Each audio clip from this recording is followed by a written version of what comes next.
Hello everybody. We're still talking about the atom and the exploration of the atom, and we stopped in the previous video about the final idea that they had in the 1800 year 1800, when the scientists were able to measure the atomic mass, but there was no known information about the atomic structure or how the atom looks like from inside. Um, the first observation was about the electrons, and there were some evidence that atoms has electrons, and this was um, based on Faraday's experiment. So before we go to Faraday's experiment, let's just understand how people thought about the electrons. So the idea about the electrons, of course, the electricity was known a long time before that, and it was known that there is electrons or some negative charges going in there.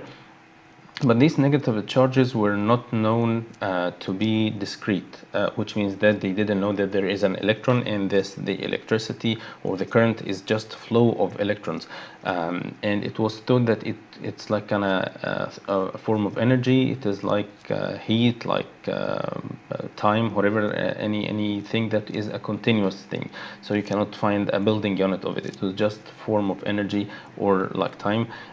So this is how people thought about the electrons before, or the electricity before in general, until Faraday was able to do his experiments about the electrochemistry and about the electrolysis. And during these experiments, he noticed that for all monovalent atoms like hydrogen, potassium, silver, that are totally different in physical properties, in chemical properties, in atomic mass, for all of them, he noticed that he needs to supply the same amount of current to deposit 1 mole of them, for instance, or 2 moles. So regardless the type of the atom, since they are all monovalent, they all have require the same amount of current. So he got the conclusion, or reached the conclusion, that it cannot be a continuous thing. It has to be discrete.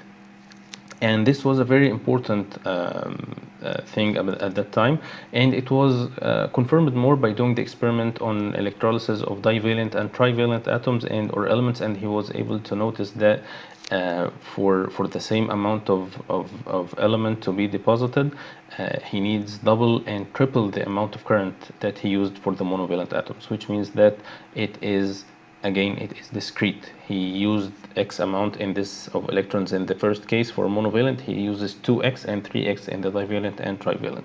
And that's why the term electron was later given to or defined as it's a small negatively charged particle that carries a charge equal in magnitude to the charge necessary to deposit an atom of a monovalent element. But again, we didn't know anything more about the electrons. We didn't know if it is the same for all elements, or it was just the same for these 3 elements only, or whatever. So there were more experiments that were did later, in like after 50 or 60 years. The first of them, or the most significant of them, was done by Sir William Crookes. He was a very great scientist, and he did a lot of contribution to the science at that time. And one of his contribution was what we call the Crookes tube, or the cathode ray tube. So what he did, he just developed or invented this tube. It's just a glass tube that has a conical shape. There is an anode and a cathode here, and he can fill this tube with any kind of gas, hydrogen, nitrogen, helium, potassium, or I mean any gas that he likes, and he can control the pressure inside. So he can suck some of this gas and put it under vacuum.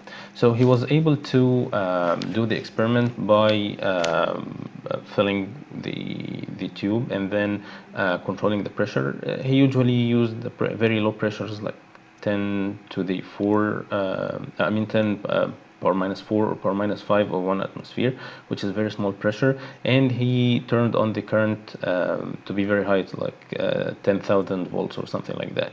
And he noticed that there's some kind of glow showed up here, and this glow was between the anode and the cathode.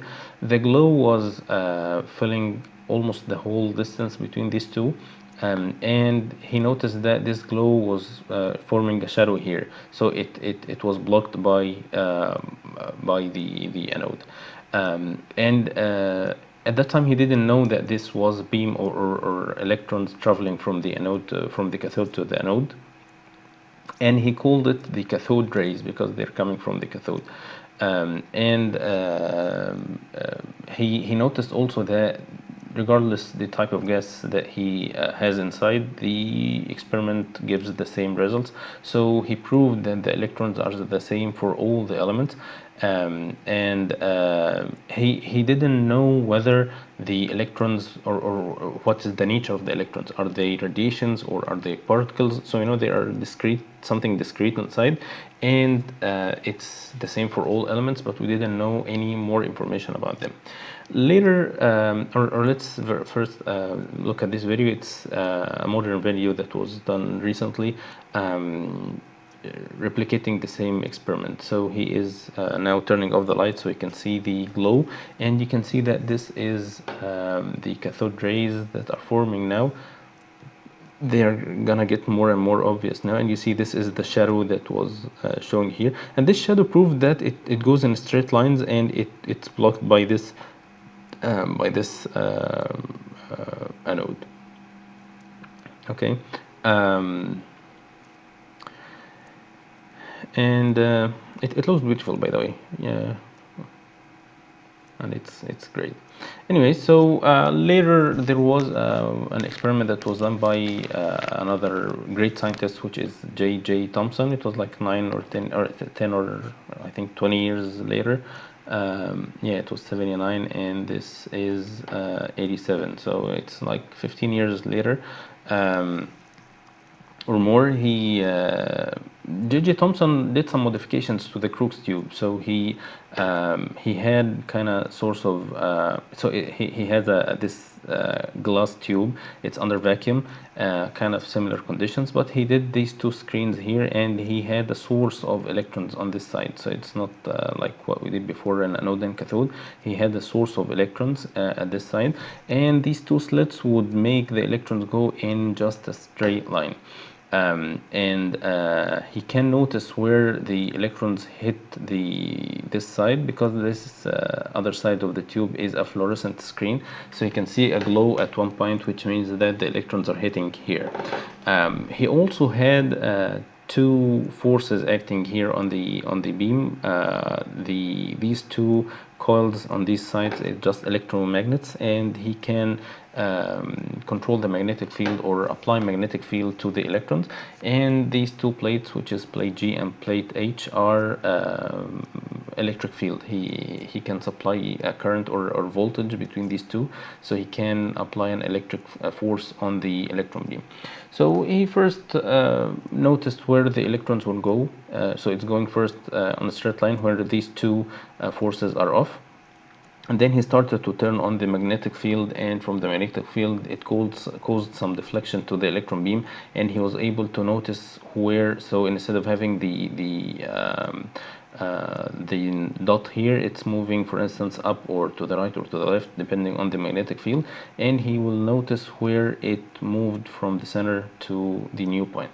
And then he started to change the voltage on, or turn on the voltage on these two plates, and this would act on a way opposite to the magnetic field. So it's the point or the beam, instead of hitting here, is going back here till it goes back to this original point. And by this he was able to claim, which is a very, very true claim, that there are two forces acting on the electron beam, which are equal forces actually.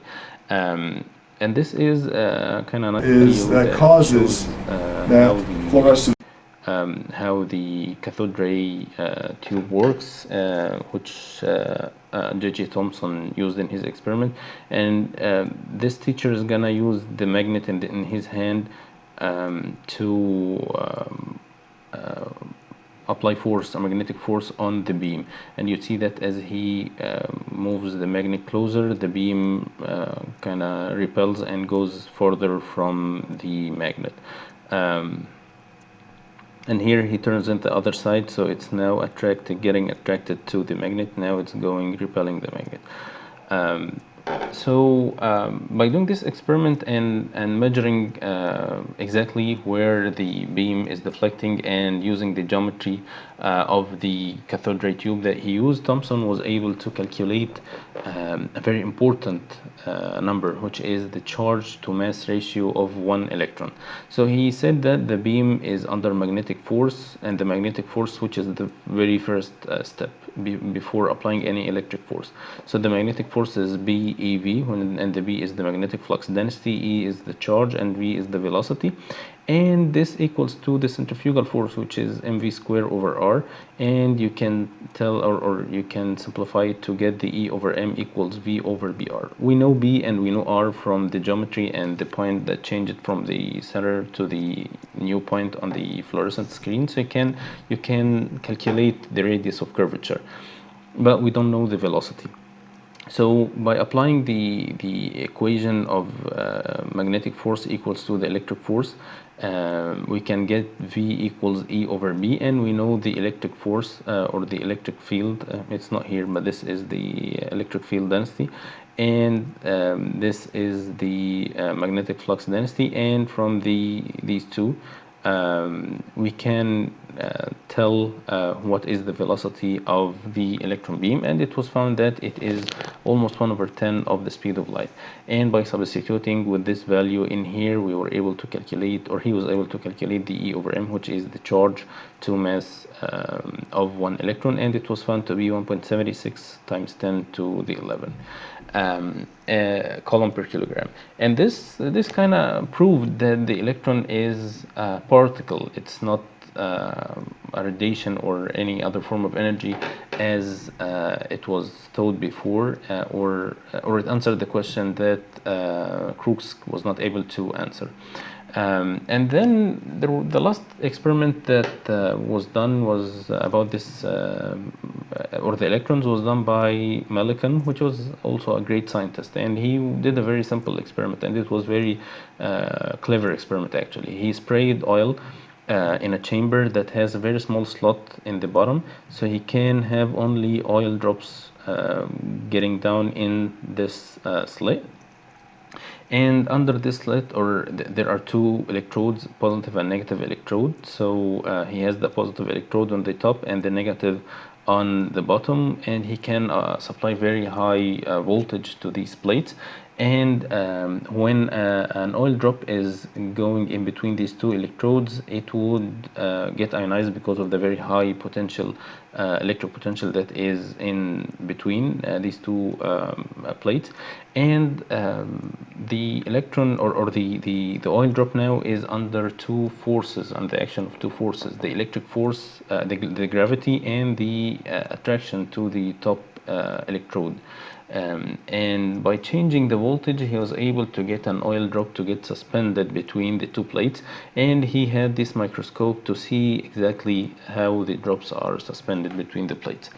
And by doing this, he did many experiments on many drops, and he did some calculations and was able to calculate the charge in each case. And getting the common factor for all the drops that he did and for all the experiments that he did, he was able to get the charge of electron to be 1.6 times 10 to the minus 19 of coulomb, and he was able to calculate the mass of one electron. So this was a very great breakthrough at that time, to know very detailed information about the electron. You know, it is a particle, you know the charge, you know the mass of the electron, and this was very great at that time. In the next video, we'll see what electron or models of the atom that scientists developed, and how it got developed from one scientist to the other. And we will see how we were able to know about the protons, the neutrons, and the atomic structure. So we'll see you then, inshallah. Goodbye.